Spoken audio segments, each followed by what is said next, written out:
What is going on, guys? Hedninger here, and I am so excited to bring you this gameplay. This is something I've been waiting to do for a long time, and I've finally got fraps, and I have the ability to record PC footage. This is a game that should need no introduction. One of my all-time favorite games. This is Quake.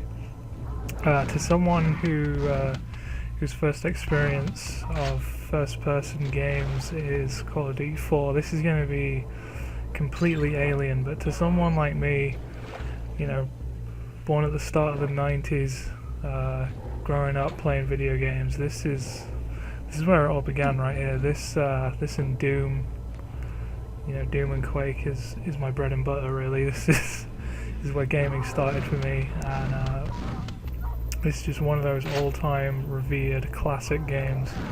So I'm very excited to be doing a playthrough for the Alkaline Network.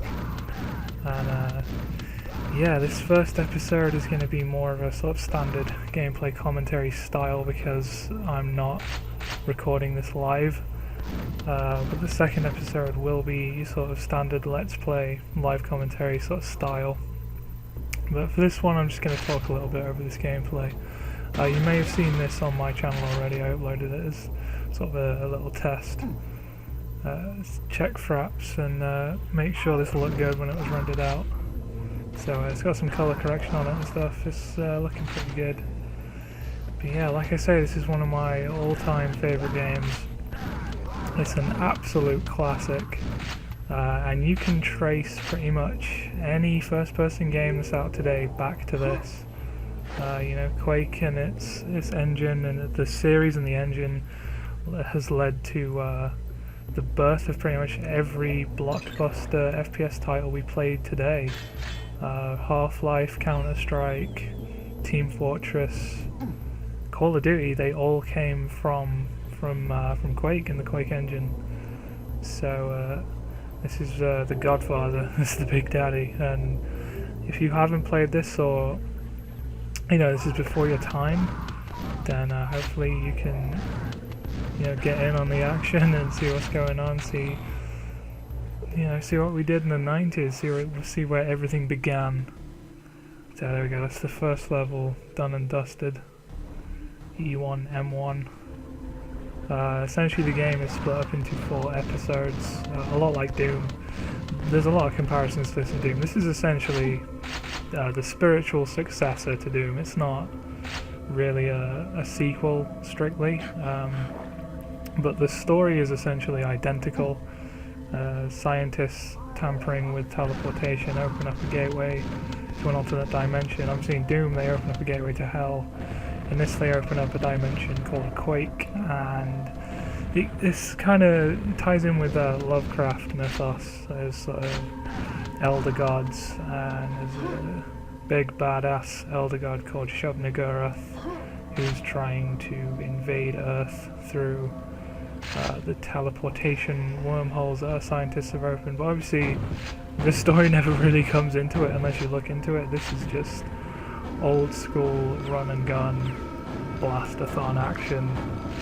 Shoot anything that moves, avoid traps, just real classic gameplay. And this is well over 10 years old, and the gameplay still stands up because it's so classic, and it's the archetype for everything we play today. So the gameplay, the core mechanics are just so solid, they never age. You know, the movement is so fluid, the aiming is perfect, big chunky guns. The only thing that really dates is the graphics. And my Quake is running on Lord Havoc's Dark Places engine. Obviously I have to use a source port because my machine is a Windows 7 64-bit computer, so obviously old games. It kind of sucks because I mostly play games on my PC that are older. That's what I enjoy playing. I like the classics. Deus Ex, Doom, Quake, Wolfenstein, all that good stuff. Thief is another awesome game. There's a lot of stuff I'm going to be doing for PC for Alkaline Network, so hopefully get some good playthroughs going. So once I finish Quake 1, which shouldn't take too long, this episode is actually half of episode 1 of the game, I'll be starting Quake 2, fingers crossed. So yeah, I'm very excited about this. So like I said, I'm running on Lord Havoc's Dark Places engine, which is a source port, so modern machines can run this classic game. It's quite cool. The modding community is very good for that, keeping the odd classics alive and making sure that the newer systems can run them. But yeah, anyone who's familiar with the game will notice that it didn't used to be this pretty. It's still quite blocky and ugly, but you'll notice that the lighting and explosion effects and stuff are a bit more advanced. But generally, I've kept it as vanilla as possible, as close to the original, so yeah, this is pure Quake experience right here. I'm not using any texture packs or anything. It's just how it is. And that's how I intend to keep it. So yeah, the only real big difference in terms of gameplay is that I have mouse look, which I'm fairly sure is in the original, but yeah, it's in the original, but it's sort of like Doom. You can't look up or down without using the keyboard, which is kind of, by to modern standards, that is terribly anachronistic. But I don't know, back then it worked. It wasn't really a problem with it. But it's probably the only. It's one of those things just with old games. You sometimes have to work against barriers like, you know, archaic controls and stuff, but you know, generally this is a game that has aged incredibly well. If you're not a whore for the graphics, if you can see past that, I mean, they don't look terrible. I mean, I don't know if it's just me, just because I'm from this time, I guess. But to me, this isn't a game that looks bad by today's standards. That might sound completely insane, but I mean, it's still completely playable. You can still see what everything is. It's still very atmospheric and foreboding, and the enemies are still, what's the word I'm looking for? Very, you know, they look scary. They don't look funny or anything, you know, like you might expect from something with old graphics. You might wonder why I'm wasting grenades on a bunch of zombies. Essentially, these guys can only be killed if you jib them. Otherwise, they just keep getting back up. Which is slightly annoying. So yeah, like I said, this is in the sort of standard gameplay commentary style, and then the next one I'll do it live. It probably will affect gameplay slightly. I've experimented with live commentary before, and I've noticed it does have an effect on my gameplay. So it's probably not going to be as fast as this. I mean, I'm doing pretty fast runs of these levels. It'll be a bit more slow and considered, and obviously as things come up, I'll be pointing them out and remarking on them and stuff like that. But I don't know. We'll put them side by side, and I guess whichever one I feel most comfortable with, or whichever one gets the most support and best feedback, is probably the style I'll stick with for the rest of the series. So obviously this is pretty much the first proper upload that's in the podcast Alkaline, and pretty much my first series. I mean, I did do a playthrough of Black for TRGN, but I gave up on that. But that was when the channel was in decline, and also El Presador started a Black playthrough, and it kind of really dug into my numbers, so kind of gave up on that one. But this I'm sticking with just because I love this game so much, and I'm very excited to be able to share it with you guys, because I know there are going to be quite a lot of you out there that are just not familiar with this game. You have no idea what it's about. So I just think it's really cool that I have this opportunity to educate the youth somewhat, I guess you could say.